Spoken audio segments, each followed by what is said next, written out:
క్రీస్తునందు ప్రియమైనటువంటి దేవుని బిడ్డలారా, ఈ యొక్క సమయంలో పరిశుద్ధాత్మ దేవుడు మనకిచ్చినటువంటి వాక్యం, ఈరోజు ఒక సత్యాన్ని మనం చూసుకుందాం. ఇర్మియా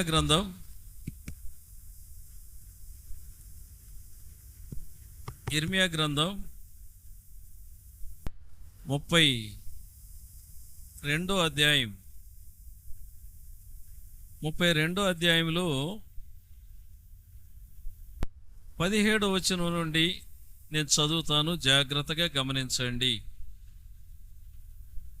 యెహోవా ప్రభువా, సైన్యములకు అధిపతియగు యెహోవా అను పేరు వహించువాడా, సూర్యుడా, మహాదేవా, నీ అధిక బలము చేతను చాచిన బాహువు చేతను భూమి ఆకాశములను సృజించితివి. నీకు అసాధ్యమైనది ఏదియూ లేదు. స్తోత్రం. ఇప్పుడు రెండవదిగా 18వ వచనం చదువుదాం. అస్సలు సిస్సలైనటువంటి మాటను చదువుదాం. బైబిల్ ఉన్న బిడ్డలు జాగ్రత్త గమనించండి. నీవు వేవేల మందికి కృపచూపుచు తండ్రుల దోషమును వారి తరువాత వారి పిల్లల ఒడిలో వేయువాడవు. ప్రియమైనటువంటి దేవుని బిడ్డలారా, ఈ మాటలు చాలా జాగ్రత్తగా గమనించాలి.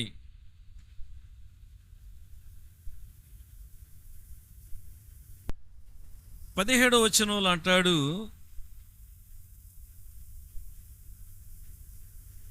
ఆయన పేరు సైన్యములకు అధిపతియగు యెహోవా, సూర్యుడు, మహాదేవుడు, అధిక బలము కలిగినటువంటి వాడు, చాచిన బాహువు కలిగినటువంటి వాడు, భూమి ఆకాశములను సృజించినటువంటి వాడు. ఆయనకు అసాధ్యమైనది ఏదీ కూడా లేదు. ప్రతి వారు ఈ మాటను భలే ఉపయోగిస్తూ ఉంటారు ప్రార్థన చేసేటప్పుడు. ఆయనకు అసాధ్యమైనది ఏదీ లేదు. నువ్వన్నా అనకపోయినా ఆయనకు అసాధ్యమైంది ఏది లేదు. అది సత్యం. ప్రభువా, నీకు అసాధ్యమైంది ఏదీ లేదయ్యా, వాస్తవమే. కానీ సాధ్యం కావటం లేదు. ఎందుకు ప్రార్థనకు జవాబు రావటం లేదు? ఎందుకు ప్రార్థనలో శక్తి లేదు? ఎందుకు ప్రార్థన చేయలేకపోతున్నావు? దేవునితో ఎందుకు గడపలేకపోతున్నావు? కుటుంబ జీవితాలలో ఎన్నో కొదువులు ఉన్నాయి, చెప్పుకోలేనటువంటి కొదువులు. వాక్యంలో దైవజనుడు ద్వారా కొన్ని పలుకులు పలికేటప్పుడు ఇది నా కొరకే అని కొన్నిసార్లు అనుకుంటే అది ఆశీర్వాదం. శాపం ఆశీర్వాదకరంగా మారే అవకాశాలు ఉంటాయి. ఇది నన్నే చెప్తున్నారు అనుకుంటే మాత్రం ఇంకా అది బలమైనటువంటి శాపానికి బలాన్ని చేకూరుస్తున్నావు నువ్వు. అది ఎలాగంటే ఇప్పుడు వాక్యంలో చూద్దాం. ఆయన అంటున్నాడు, నీవు వేవేల మందికి కృపచూపుచు, రెండవదిగా ఈ 18వ వచనంలో, తండ్రుల దోషమును వారి తరువాత వారి పిల్లల ఒడిలో వేయువాడవు అంటున్నాడు. గమనించాలి.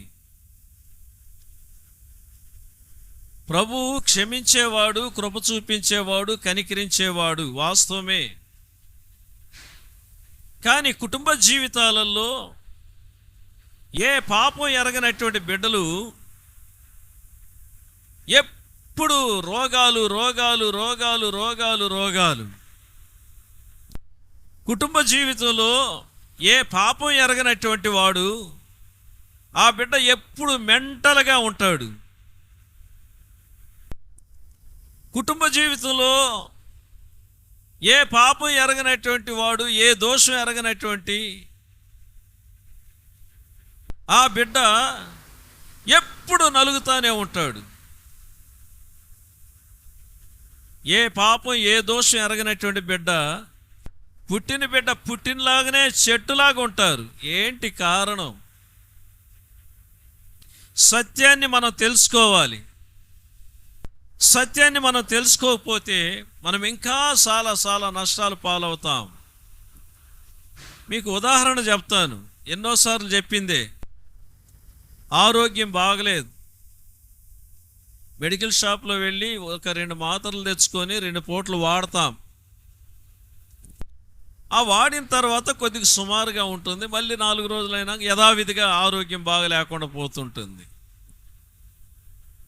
ఇదే విధంగా జరిగేటప్పుడు మరలా జరిగేటప్పుడు మనం ఏం చేస్తామంటే ఒక మంచి డాక్టర్ దగ్గరికి వెళ్తాం. వెళ్ళినప్పుడు డాక్టర్ గారు ఏం చేస్తారంటే మనం చెప్పే విధానాన్ని బట్టి ఆయన బ్లడ్ టెస్టులు రాస్తాడు. ఆయన కొన్ని పరిశోధనలకి రక్త పరిశోధనలు రాస్తాడు. ఆయన రాసినప్పుడు రక్తంలో ఏ దోషం కనపడలేదు ఏంటన్నప్పుడు ఇంకా మరి ఎక్కువగా దాన్ని పరిశోధన చేయడానికి ఇంకా కొన్ని టెస్టులు రాస్తాడు. అసలైనటువంటి విషయం తెలిసినప్పుడు ఏం చేస్తాడు డాక్టరు? చెప్పాలి, మీరే చెప్పాలి. ఏం చేస్తాడు? దానికి తగినటువంటి మంచి ట్రీట్మెంట్, మంచి మందులు రాసిస్తాడు. ఆ మందులు రాసిచ్చినప్పుడు, ఆ మందులు ఇచ్చినప్పుడు ఇప్పుడు పేషెంట్ ఏం చేయాలి? ఆ మందుల్ని వాడాలి. వాడినప్పుడు ఆ తీరని వ్యాధి నుండి, ఆ తీరని బాధ నుండి, ఆ తీరని సమస్య నుండి క్రమంగా విడుదలైపోయి ఆరోగ్యవంతులుగా బలం పుంజుకొని ఆరోగ్యంగా బ్రతకగలుగుతాం. అదే ఆ విధమైనటువంటి పరిశోధనలు చేయకుండా, ఆ విధమైనటువంటి డాక్టర్ దగ్గరికి వెళ్ళకుండా, ఆ డాక్టర్ గారు ఇచ్చినటువంటి మందులు తినకుండా వాడకుండా ఉన్నట్లయితే నష్టపోయేది ఎవరు? బాగలేనటువంటి వ్యక్తి. సేమ్ అదే వాక్యం కూడా, నీకు నాకు వాక్యం కూడా అదే. మన కుటుంబ జీవితాలలో, మన బ్రతుకులలో గొడ్డులాగా కష్టపడతా ఉంటాం. రాత్రి అనక పగలనక పరుగులెడతా ఉంటాం. సమాధానం ఉండదు, నెమ్మది ఉండదు, తృప్తి ఉండదు. కారణం ఏంటి? తండ్రుల దోషం ఎవరి ఒడిలో ఉంది? ఇప్పుడు చెప్పాలి. తండ్రుల దోషం ఎవరి ఒడిలో ఉంది? పిల్లల ఒడిలో ఉందండి. పిల్లల ఒడిలో ఉంది.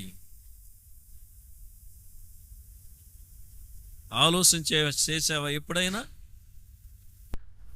దైవ సన్నిధానంలో ప్రార్థన చేసేటప్పుడు, ఒంటరిగా ఉన్నప్పుడు ఏనాడైనా ప్రభువా నా బిడ్డ పరిస్థితి ఏంటి, లేదా నా కుమారుడు పరిస్థితి ఏంటి, నా ఇంట్లో పరిస్థితి ఏంటి ప్రభువా అని ఒంటరిగా ఉన్నప్పుడు, మనలను మనం పరిశోధన చేసుకున్నప్పుడు పరిశుద్ధాత్మ దేవుడు కంపల్సరిగా నీతో మాట్లాడతాడు. ఆయన నీతో మాట్లాడినప్పుడు అప్పుడు నీవు ఇంకా ఆయనతో మాట్లాడతావు. ప్రభువా విననేరక ఉండినట్లు నీ చెవులు మందముగా లేవయ్యా, రక్షింపక నేరకుండానట్లుగా నీ హస్తం కురుచుగా లేదయ్యా. నీకు నాకు ఏమున్నది? ఇప్పుడు నీకు నాకు అడ్డుగా ఏమున్నది? పాపం. గ్రహించగలుగుతావు. యేసు నామములో నువ్వు ప్రార్థన చేసేటప్పుడు, పరిశుద్ధాత్మ దేవుడు నీకు బయలుపరిచినప్పుడు, వాటిని ఒప్పుకొని విడిచిపెట్టినప్పుడు ఎక్కడ పటాపంచలైపోతాయి. తండ్రుల దోషం ఎవరి ఒడిలో పడుతుంది? పిల్లల ఒడి. కనుక ప్రియమైన దేవుని బిడ్డలారా, మన జీవితాలలో ప్రభు మనకిచ్చినటువంటి ఆజ్ఞలు, ఈ 10వ నెలలు ఆయన ఇచ్చినటువంటి 10 ఆజ్ఞలలో ఉన్నటువంటి సత్యం, 10 ఆజ్ఞలలో ఉన్నటువంటి గొప్ప ఆశీర్వాదం, ఎవరికీ లేని భాగ్యాన్ని ప్రభు నీకు నాకు ఇచ్చాడండి. అందుకే నిర్గమాకాండములు దేవుడైన యెహోవా మోషేతో మాట్లాడుతూ ఆ శాసనాలను ఇచ్చేటప్పుడు నిర్గమాకాండం 20వ అధ్యాయం నిర్గమాకాండం 20వ అధ్యాయంలో 5వ వచనాన్ని ఒక్కసారి మనం చూద్దాం. 5-6 వచనాలు. ఏలయనగా నీ దేవుడనైన యెహోవానగు నేను రోషం గల దేవుడను, నన్ను ద్వేషించు వారి విషయములు 3-4 తరముల వరకు తండ్రుల దోషమును కుమారుల మీదికి రప్పించుచు. ఇవి మనం చదవం, ఇవి మనం వినం, ఇలాంటి చెవులో వేసుకోం. ఆశీర్వాదం ఆశీర్వాదం ఆశీర్వాదం, రైట్, ఓకే. ఆశీర్వాదం ఎలా వస్తుందండి? ఆశీర్వాదం రావాలంటే ఈ ఖాళీ బాటిల్ని మూత తీసి ఇలా పెడితే నీళ్ళు వచ్చేటప్పుడు ఆ నీళ్లు పడి నిండుతుంది, సమృద్ధిగా మూత పెట్టుకొని లక్షణంగా భద్రపరుచుకొని అవసరమైనప్పుడు దాహం తీర్చుకోవచ్చు. దీన్ని ఇలా మూత పెట్టి ఈ విధంగా తిప్పి ఇట్ట పెడితే ఆ కారే నీళ్ళన్నీ ఎలా వెళ్తాయి? పక్కకు పోతాయి. ఆశీర్వాదం ఆశీర్వాదం, ఆశీర్వాదాలు ఎక్కడికి వెళ్ళవు. మన జీవితాలలో మనం ఎంత నష్టపోతున్నామో చూడండి ఒక్కసారి. ఈనాడు దినాలలో ఎంతమంది తండ్రులు బిడ్డలను గూర్చి ఆలోచన చేస్తున్నారు. నేను చేసే నా దోషాలు నా బిడ్డల మీదకి వస్తాయేమో, నా దేవునికి నేను వ్యతిరేకంగా బ్రతికేటప్పుడు ఇన్ని తరాలు నా సంతతి మీదకి దోషం వచ్చునా?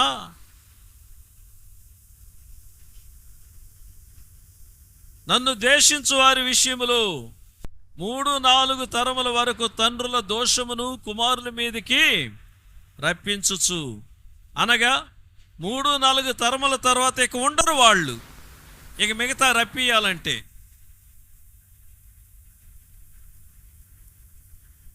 తండ్రుల దోషం ఎంత భయంకరమైందో ఆలోచన చేయండి. తండ్రులైనటువంటి మనము చాలా జాగ్రత్తగా ఉండాలి. తండ్రులమైనటువంటి మనము మన కుటుంబ జీవితంలో దేవుడు మనకు స్వాస్థ్యంగా ఇచ్చినటువంటి బిడ్డలకు ఆశీర్వాదకరంగా మనం ఉన్నట్లయితే, మన బిడ్డలు దేవునికి వ్యతిరేకమైనటువంటి మార్గాలలో వెళుతున్నా దేవుడు వాళ్ళకి కొన్ని సందర్భాలలో కొన్ని అవకాశాలను కలుగు చేస్తాడు. మారడానికి, సత్యాన్ని తెలుసుకోవడానికి, దైవ సన్నిధానానికి రావడానికి, ఒక మంచి దైవజనులతో పరిచయాలు కలుగు చేయడము, దేవుని బిడ్డలతో సహవాసం కలుగు చేయడము, ఏదో ఒక రూట్లో వాళ్ళని ఆయన దగ్గరికి నడిపించుకోవడానికి ద్వారాలు తెరస్తాడు. ఒకవేళ మన బిడ్డలు లోకంలో పడి దేవునికి దూరం అవుతున్నా కూడా, ఏది తండ్రి యొక్క నీతిని బట్టి, తండ్రి యొక్క దైవీకాన్ని బట్టి, తండ్రి దేవునితో ఉన్నటువంటి అనుబంధాన్ని బట్టి,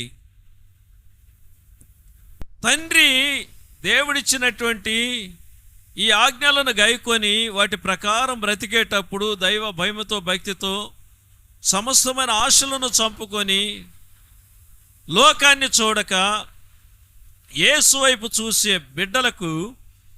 బిడ్డల విషయంలో ఏమంటున్నాడు? 1000 తరముల వరకు కరుణించువాడనయ్యున్నాను. నన్ను ప్రేమించి నా ఆజ్ఞలు గైకొని వారిని నిర్గమాకాండం 20వ అధ్యాయం 6వ వచనంలో, నన్ను ప్రేమించి నా ఆజ్ఞలు గైకొని వారిని 1000 తరముల వరకు కరుణించువాడనయ్యున్నాను. హల్లెలూయా.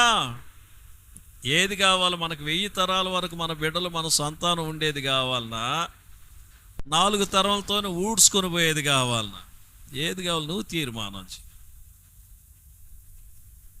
తల్లులారా, దేవుని వాక్యం ఇది, చాలా జాగ్రత్త. దేవుడు మనకి ఎన్నెన్నో అవకాశాలను ఇస్తున్నాడు, ఎన్నెన్నో ఇస్తున్నాడు. ఈ 10వ నెలలో 10లో ఉన్న ఆశీర్వాదం, 10 ఆజ్ఞలు, దేవుని యొక్క ఆజ్ఞలు, దేవుని మాటలు గైకొన్నట్లయితే 1000 తరముల వరకు నీ సంతతి నిలబడును. 1000 తరముల వరకు కరుణించువాడై ఉన్నాడంట ఆయన. కరుణ ఎలాంటప్పుడు కావాలి? కరుణ మనం తప్పిదాలు చేసినప్పుడు, మనం పొరపాట్లు చేసినప్పుడు, అయ్యా నన్ను కరుణించయ్యా అని అంట కదా. నిజంగా కరుణించయ్యా అనేటప్పుడు నిజంగా ఆ మాటలో ఉన్న శక్తి, ఆ మాటలో ఉన్నటువంటి ఆ యొక్క గొప్పతనం చాలా చాలా అసలు వర్ణింప శక్యం కానటువంటి కార్యం అది కదా. లూకా సువార్త 17వ అధ్యాయంలో 12వ వచనం, 11, 12 వచనాలు చూసినట్లయితే 10 మంది కుష్ఠరోగులు యేసు ప్రభువును అల్లంత దూరం నుండి వాళ్ళు అంటున్నారు, యేసు ప్రభువా మమ్ము కరుణించుమని కేకలు వేసిరి. మమ్మను కరుణించయ్యా. దూరం నుండి ఆయన దారిలో వెళుతుంటే ఈ కుష్టు వ్యాధి చేత తట్టుకోలేకపోతున్నాం, త్రోసివేయబడ్డాం, వెలివేయబడ్డాం. లోకులందరూ మమ్మల్ని చూసి సి అంటున్నారయ్యా. మేము జనాభా లెక్కలో లేనటువంటి వాళ్ళం. అయ్యా మమ్మల్ని కరుణించయ్యా అని అన్నప్పుడు యేసు ప్రభు ఏం చేశాడు? మీరు వెళ్ళి యాజకునికి కనపరుచుకోండి. కరుణించాడా లేదా వాళ్ళని? కరుణించాడా లేదా వాళ్ళని? ప్రియమైన దేవుని బిడ్డలారా, మన తండ్రులకి ఇచ్చిన తల్లిదండ్రులకి, వాళ్ళకిచ్చిన తల్లిదండ్రులకి, మన అమ్మమ్మకి ఇచ్చిన తల్లిదండ్రులకి, మన తాతోళ్ళకి ఇచ్చిన తల్లిదండ్రులకి రక్షణ అంటే తెలియకపోవచ్చు, మారు మనసు అంటే తెలియకపోవచ్చు, విశ్వాసం అంటే తెలియకపోవచ్చు. వాళ్ళు తెలుసో తెలియకో చేసినటువంటి పాపాలను, దోషాలని వాళ్ళకి తెలిసిన తర్వాత క్షమించమంటే దేవుడు క్షమించి ఉంటాడు. కానీ నిన్ను నన్ను మాత్రం ఎట్టి పరిస్థితుల్లో క్షమించడు. అది మాత్రం గుర్తుపెట్టుకోవాలి. ఎందుకు క్షమించడు అంటే మనం సంవత్సరాల తరబడి వాక్యం వింటున్నాం, సంవత్సరాల తరబడి ఎంతోమంది దైవజనులతో పరిచయాలు కలిగి ఉన్నాం, రకరకాల వర్తమానాలు మనం వింటున్నాం, రకరకాల రీతిగా ప్రార్థనలను చేసేవాళ్ళని చూస్తున్నాం, మనము చేస్తున్నాం. సత్యాన్ని ఎరిగి నువ్వు తప్పటడిగేసావంటే ఒకనాటికి నువ్వు కనికరించబడలేవు. నువ్వు కనికరించబడలేకపోతే పోయావు. నువ్వు చేసిన దోషములు, నువ్వు చేసిన ప్రతి విధమైన అపరాధములు నీ బిడ్డల ఒడిలో వేస్తాడు ప్రభు. వాక్యం చెప్పే దైవజనుడిని తిట్టుకోవద్దు దయచేసి. ఈ వాక్యం నీకు నాకు మనకు జాగ్రత్త, అవేర్నెస్, మేల్కోమంటున్నాడు ప్రభు. ఈ 2025 సంవత్సరంలో సంవత్సరాంతంలో మనం ఉన్నాం. ఈ సంవత్సరంలో మరి మనం ఎన్నో రోజులు ఉన్నాం? మనము 302వ రోజులో ఉన్నాం. ఈ 300 రోజులలో ఎన్నిసార్లు దైవజనుడు ఒక్కొక్క కుటుంబానికి వచ్చి కుటుంబ యజమానులతో, అయ్యా దేవుని మందిరానికి రండి, అయ్యా వాక్యం వినండి, రండి.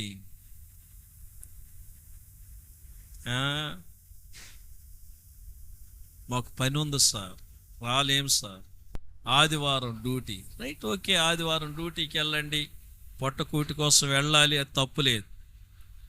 బుధవారం దేవుని మందిరంలో ఆరాధన జరుగుతుంది కదా, శుక్రవారం జరుగుతుంది కదా, శనివారం 1 గంట నుండి స్త్రీల సమాజ కూడికి జరుగుతుంది కదా.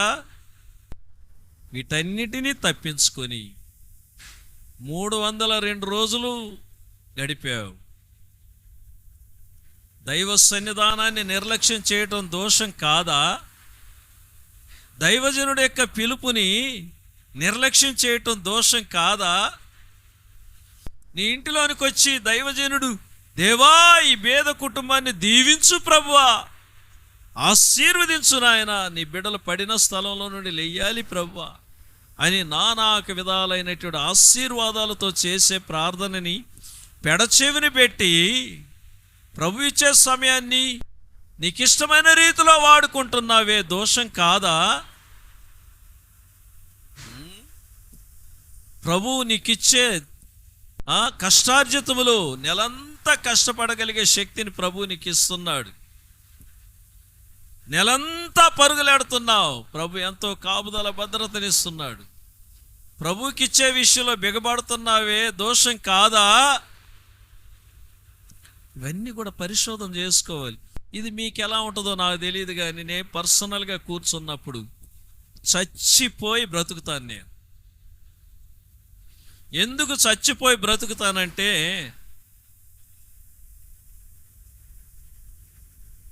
నిజంగా చెప్పాలంటే మేము బాగా బ్రతికిన వాళ్ళు, అందులో సందేహం లేదు, దైవ సన్నిధానంలో చెప్తున్నా, అందరూ బాగా బతికిన వాళ్ళు, ఎక్కడ ఎవరు అంత తక్కువైన వాళ్ళు లేరు.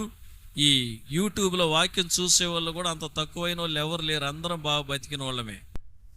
కానీ మధ్యలో ఎన్నెన్నో ఎన్నెన్నో ఎన్నెన్నో శోధనలు, ఎన్నెన్నో బాధలు, ఎన్నెన్నో నష్టాలు, ఎన్నెన్నో కష్టాలు, ఎన్నెన్నో ఎన్నెన్నో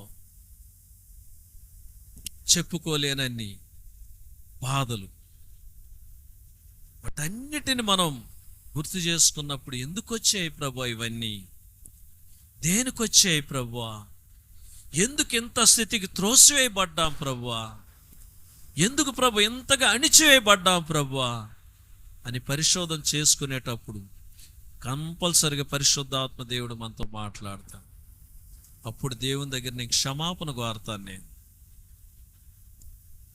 క్షమాపణ కోరుతాను. నా పితరుల దోషములను క్షమించయ్యా. వాళ్ళని నేను చూసినోని కాదు, మా తల్లిదండ్రులను ఎరుగుదును, నా తల్లికి ఇచ్చిన తల్లిదండ్రులను ఎరుగుదును, నా తండ్రికి ఇచ్చిన తల్లిదండ్రులను ఎరుగుదును. వాళ్ళ తల్లిదండ్రులు ఎవరో ఏంటనేది ఇక నాకు తెలియదు, కానీ మా పితరుల దోషమును క్షమించయ్యా, నా తల్లిదండ్రుల దోషమును క్షమించయ్యా. వాళ్ళకి రక్షణ అంటే తెలియదు, మారు మనసు అంటే తెలియదు అయ్యా. వాళ్ళని చేసి పక్కన పెడతాను ప్రార్థన. ప్రభువా, నా దోషాలు, నా అతిక్రమాలు, నా భార్యను, నన్ను కరుణించయ్యా. నా దోషాలు నా బిడ్డల ఒళ్ళో పడకూడదు నాయన, నన్ను క్షమించు ప్రభువా. క్షమింపబడినటువంటి కార్యాలు ఉంటే క్షమించు నాయన అని దైవ సన్నిధానంలో అలా అలా అలా అలా అలా అలా పిండేసుకుంటాను. నేను మీకు చెప్పే నేను నా అనుభవాన్ని మీతో పంచుతాను. ఇక్కడ వాక్యం వింటున్నటువంటి నీ జీవితంలో నువ్వు ఏ స్థితిలో ఉన్నావు, ఏ అనుభవంలో ఉన్నావు? పాస్టర్ గారు ఎట్ట చెప్పాడంట అనుకోవటం కాదు. నీ దోషములు నీ బిడ్డల ఒళ్ళో ఎంత బరువుగా ఉన్నాయో ఆలోచన చెయ్యి.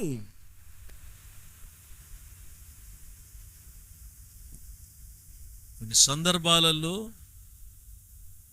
ఇంట్లో భోజనానికి బియ్యం లేకపోతే కొడుకు నాయనమ్మ దగ్గరికి పంపిస్తాడు. ఒరే నాయనమ్మ దగ్గరికి పోయి ఒక 2 కేజీలు బియ్యం తేరా నేనే పాపను పంపిస్తాను. ఈ పాప పరుగులెత్తుకుంటా వచ్చి నానమ్మ మా నాన్న పంపించాడు, ఇంట్లో అన్నం లేదంట, 2 కేజీలు బియ్యం ఇమ్మన్నాడని. తల్లి నాయనమ్మ ప్రేమ కలిగింది కాబట్టి ఆమె కొన్నా లేకపోయినా వాడు ఏం చేస్తున్నాడు, పనికి పోతున్నాడా లేదా, ఎందుకు ఈ పరిస్థితులు తెచ్చుకునేదని 4 మాటలని ఈ 2 కేజీలు బియ్యం ఆ అమ్మాయి ఒళ్ళో పోసినప్పుడు ఆ చిన్నపిల్ల 5 సంవత్సరాల పిల్ల మొయ్యొచ్చు, మొయ్యలేకపోవచ్చు. ఆ దారి అంతా జాగ్రత్తగా పట్టుకొని పోవాలి. ఆ చిన్న దాన్ని ఏమంటారు పాపం, చిన్న బిడ్డలకి వేస్తారే లంగా దావిలాగా ఏదో వేస్తారుగా, స్కట్ట ఏమంటారు దాన్ని, మోకాళ్ళ దాకా వేసుకున్నారు బిడ్డలు. అది జారిపోయి ఈ బియ్యం జాగ్రత్తగా పట్టుకోలేక చిన్న బిడ్డ ఈ 2 కేజీల బియ్యానికి ఎంత పాటు. ఒక తండ్రిగా, ఒక తల్లిగా నీ దోషాలు ఎంత భారంగా, భయంకరంగా ఉంటే బిడ్డల యొక్క జీవితాలు నేలగరుచుకొని పోతున్నాయి. ఆలోచన చేయి. కొన్ని సందర్భాలు బిడ్డలకి పెళ్ళిళ్ళు చేస్తే భార్యాభర్తల మధ్యలో సఖ్యత ఉండదు. సంతోషంగా కూతురుకి పెళ్లి చేస్తాం, కూతురుకు వచ్చినటువంటి భర్తతో కూతురు సమాధానంగా, ఆ భర్త ఈ అమ్మాయితో సమాధానంగా ఉండలేక గందరగోళంగా ఉంటుంది పరిస్థితి. బిడ్డలేమో మంచోళ్లే, కారణం దోషాలు.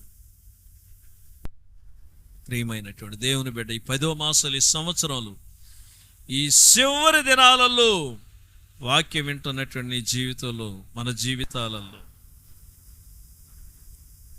చాలా చాలా జాగ్రత్తగా మనం అనుకుంటాం కొన్నిసార్లు, అమ్మా నాయన వాళ్ళకే కదా వాక్యం చెప్తున్నాడు పాస్టర్ గారు అని. వాక్యం వింటున్నటువంటి యవనస్తుడా, యవనురాలా, నీ యవన ప్రాయంలో నువ్వు చేసే ప్రతి దోషానికి ఒక దినాన్ని నువ్వు లెక్కప్ప చెప్పాలి. జాగ్రత్త, ఉల్లాసపడకు.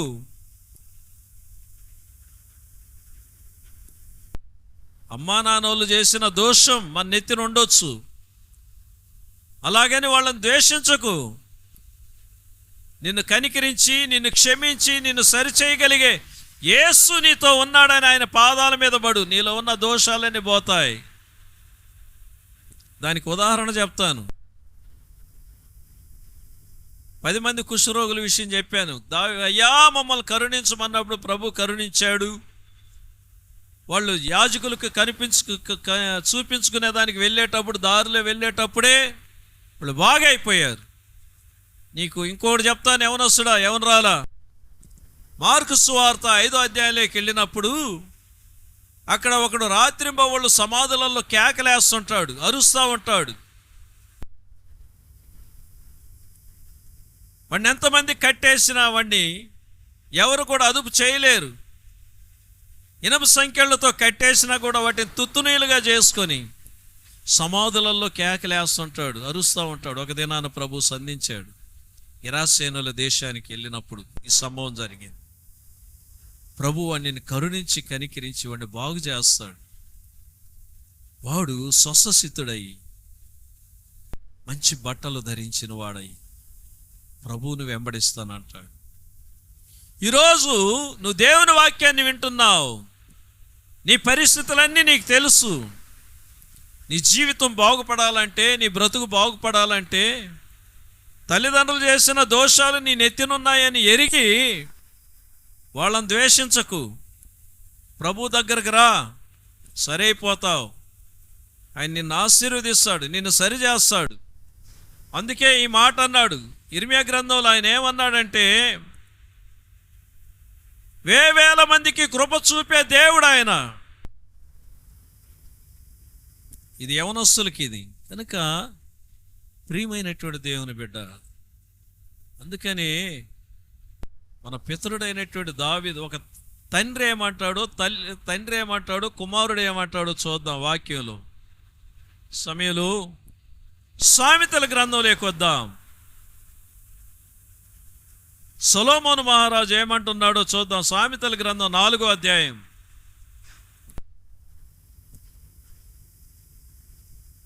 ఆయన నాకు బోధించుచు నాతో ఇట్లైనను, నీ హృదయము పట్టుదలతో నా మాటలను పట్టుకొననిమ్ము, నా ఆజ్ఞలను గైకొనిన ఎడల నీవు బ్రతుకుదువు.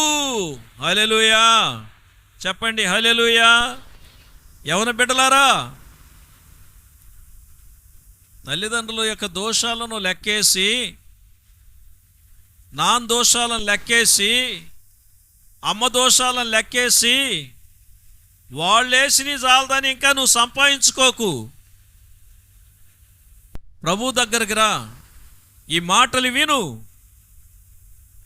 నిన్ను నువ్వు సరిచేసుకో. దేవుని వాక్యాన్ని పట్టుదలతో పట్టుకో. మంచి మాటలు,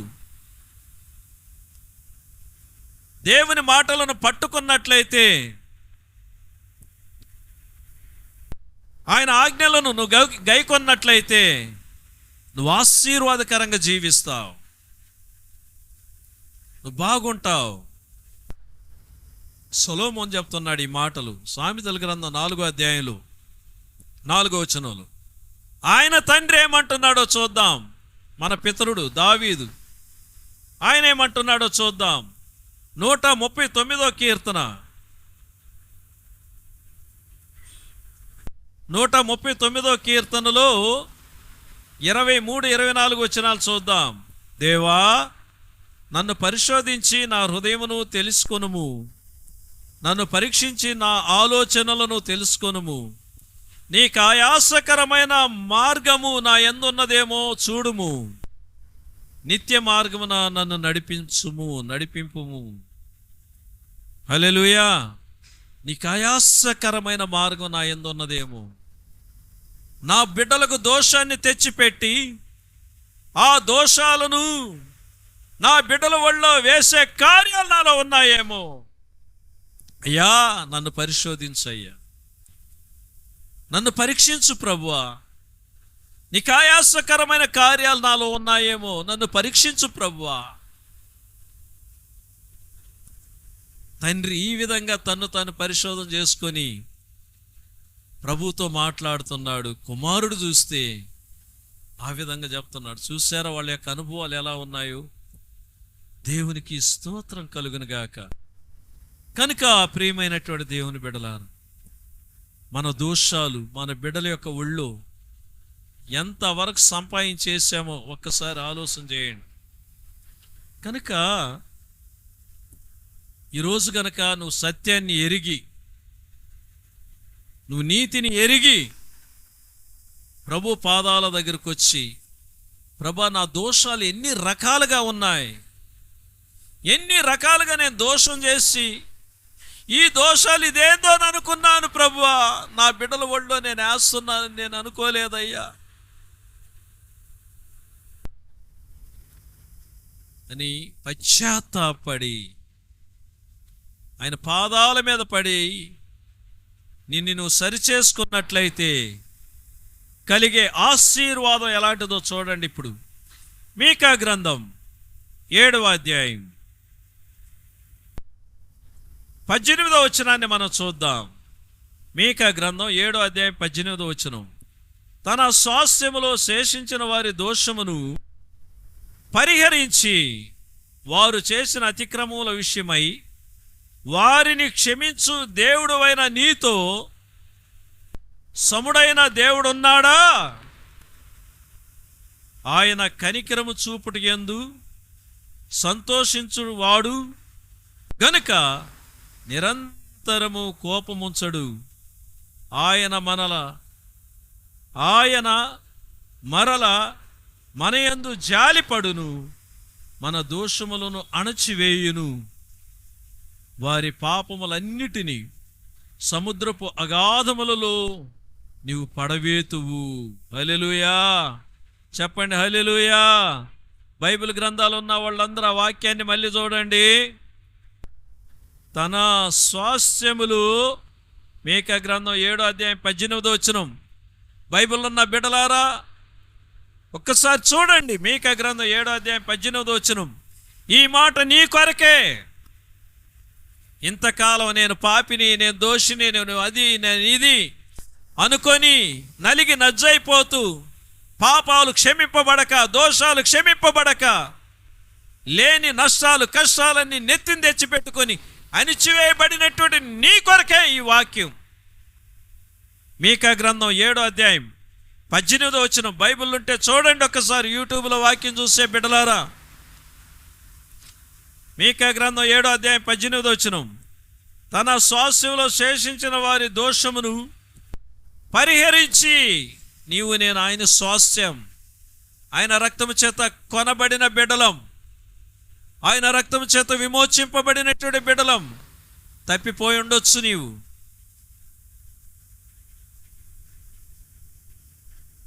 దోషమును పరిహరించి వారు చేసిన అతిక్రమముల విషయమై వారిని క్షమించు దేవుడు అయిన నీతో సముడైన దేవుడున్నాడా? నీతో సమానమైన వారు ఎవరూ లేరయ్యా. క్షమించే విషయంలో, దోషములను పరిహరించే విషయంలో నీతో సమానమైన వారు లేరు ప్రభువా, లేరయ్యా.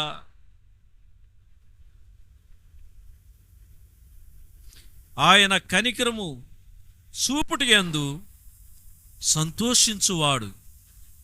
నీ పట్ల, మన పట్ల కనికరం చూపించే విషయంలో సంతోషించేవాడు ఆయన. నా బిడ్డ రా, నా దగ్గరికి రా అని దగ్గరికి వచ్చే నిన్ను కౌగిలించుకొని ముద్దు పెట్టుకునేవాడు. హల్లెలూయా, ఆమేన్. కనుక ప్రియమైన దేవుని బిడ్డలారా, గనుక నిరంతరము కోపముంచడు, ఆయన మరల మన యందు జాలిపడును, మన దోషములను అణచివేవాడు. హల్లెలూయా, హల్లెలూయా. గనుక ప్రియమైన దేవుని బిడ్డలారా, బిడ్డల ఒడిలో దోషములను వేసే దేవుడు ఆయన. ఆయన ఇర్మియా గ్రంథం 32 అధ్యాయంలో 18 వచనంలో లేకొద్దాం. వేవేల మందికి కృప చూపుచు, అది ఆయన కృప. దోషాలను క్షమించడం, కనికరించడం. తండ్రుల దోషమును వారి తరువాత వారి పిల్లల ఒడిలో వేయవాడవు. నిజంగా ప్రియమైన నా తల్లులారా, నా తండ్రులారా, ఒకవేళ నీ కుటుంబ జీవితంలో, నీ బిడ్డల యొక్క జీవితాలు చిన్న భిన్నమైనటువంటి అనుభవంలో ఉన్నారేమో, బిడ్డలు తీరని రోగాలతో ఉన్నారేమో, బిడ్డలు నలిగిపోవటం చూసి దినదినం ఏడుస్తున్నావేమో, నీ కష్టార్జితానికి ప్రతిఫలం లేదని అల్లాడిపోతున్నావేమో, కుటుంబ జీవితాలు, ఇంట్లో ఉన్న వాళ్ళ ద్వారా నెమ్మది లేక, ఏ తండ్రి చేసిన పాపం, ఏ తల్లి చేసిన పాపం నాకెందుకు ఈ తల రాత అని అల్లాడుతున్నావేమో, బాధపడకు, భయపడకు. ఆయన కనికరం చూపించే దేవుడు, కరుణించేవాడు, నీ దోషములన్నిటినీ అణిచేవాడు ఆయన. నీ యందు సంతోషించువాడు, నీ పట్ల కృప కలిగిన వాడు. ఈరోజు నీ హృదయాన్ని సంపూర్ణంగా ఆయనకు గనికిస్తే, ఈ నెలలోనే, ఈ నెల వెళ్ళిపోక ముందే నా దేవుడు నీ కుటుంబంలో అద్భుతమైన, ఆశ్చర్యమైనటువంటి కార్యాన్ని చేయ శక్తి కలిగినటువంటి సూర్యుడు ఆయన. హల్లెలూయా చెప్పండి, హల్లెలూయా, హల్లెలూయా, హల్లెలూయా. అందరూ లేచి నిలబడదాం. ప్రార్థన చేస్తాను వాక్యం నిమిత్తమై. అందరూ లేచి నిలబడదాం. మన రాజాది రాజు, అద్భుతాలు చేసే దేవుడు, మన దేవాది దేవుడు, అద్భుతాలు చేసే దేవుడు. హల్లెలూయా చెప్పండి, hallelujah, hallelujah. Thank you Jesus. అందరం కళ్ళు మూసుకుందాం, అందరం కళ్ళు మూసుకుందాం. ఎవరు కళ్ళు తెరిచి అటు ఇటు చూడొద్దు దయచేసి. ఇంత వాక్యం విని కూడా నువ్వు కళ్ళు తెరిచి నేను చూస్తానంటే ఇంకా వ్యర్థమే. ఇంతకు మించిన భాగ్యం నీకు దొరకదేమో. కళ్ళు మూసుకో, దేవుని దగ్గర నిన్ను నువ్వు సరి చేసుకుని క్షమించమని అడుగు. నన్ను క్షమించు ప్రభువా,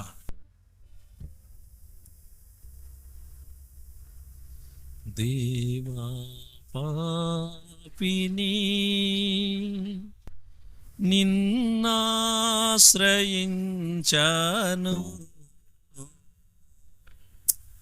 ప్రేమ చూపించి నన్ను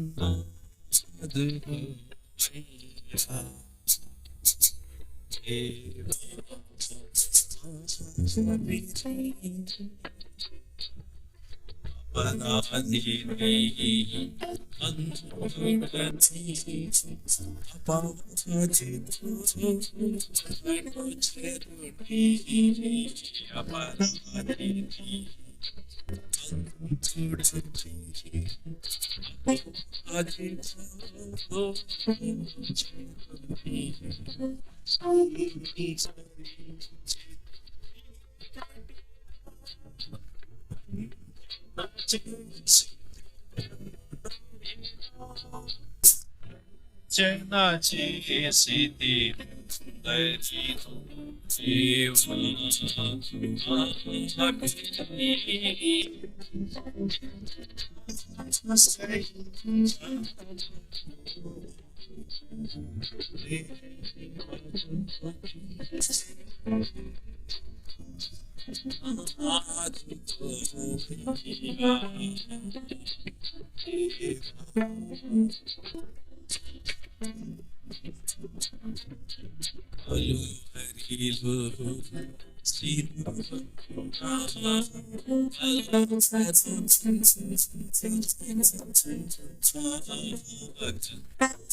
దేవుని బిడ్డ ఈ కొరకే యేసు రెండు చేతులు వస్తున్నాడు.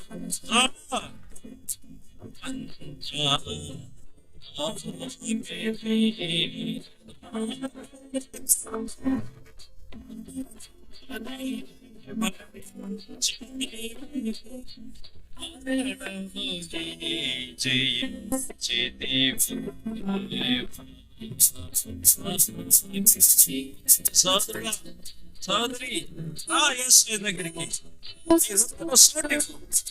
పాపమును ఒప్పుకో, నీ దోషాలు తొలగిస్తాడు ఆయన.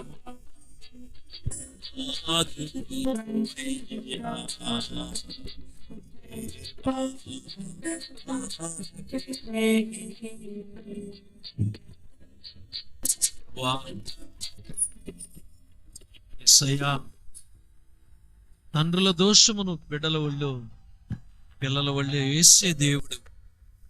మాట కఠినంగా ఉన్నా మీకా గ్రంథం 7 అధ్యాయంలో 18 వచ్చిన మరలా నీ మనసు ఎంత గొప్పదో నువ్వు బయలుపరిచేటప్పుడు ప్రభువా, నీ ముందు మేము ముఖం చల్లని స్థితిలో ఉన్నాము నాయన. అయ్యా, వాక్యం విన్న ప్రతి బిడ్డలు, అయ్యా నువ్వు కరుణించే దేవుడు అయి ఉన్నావని, కనికరం చూపుడు యందు సంతోషించే దేవుడు అయి ఉన్నావని, దోషములను పరిహరించే దేవుడు అయి ఉన్నావని, నీలాగా దోషములను పరిహరించేవాడు ఏ దేవుడైనా ఉన్నాడా అన్నటువంటి సత్యాన్ని గ్రహించి నీ పాదాల దగ్గరకు వచ్చి పితరుల దోషమును, తల్లిదండ్రుల దోషమును, వారి దోషములను పరిహరించగలిగే శక్తి కలిగిన యేసు రక్తము దగ్గరికి వచ్చి కడుగుకొని శుద్ధీకరించబడి ఆశీర్వదింపబడే భాగ్యాన్ని దయచేయి నాయన. ఈరోజు ఈ వాక్యాన్ని విని ఎంతమంది బిడ్డలైతే హృదయాలను నీకు సమర్పించారు, ఎంతమంది బిడ్డలైతే నీ పాదాల దగ్గరకు వచ్చారు, బిడ్డలందరినీ కూడా కరుణించి మరి దోషములను పరిహరించి నీ బిడ్డలకు సమాధానమును సంతోషమునిచ్చి నీ బిడ్డలను ఆశీర్వదించమని యేసు నామములో అడుగుచున్నాం తండ్రి, ఆమేన్. దేవునికి స్తోత్రం. హల్లెలూయా.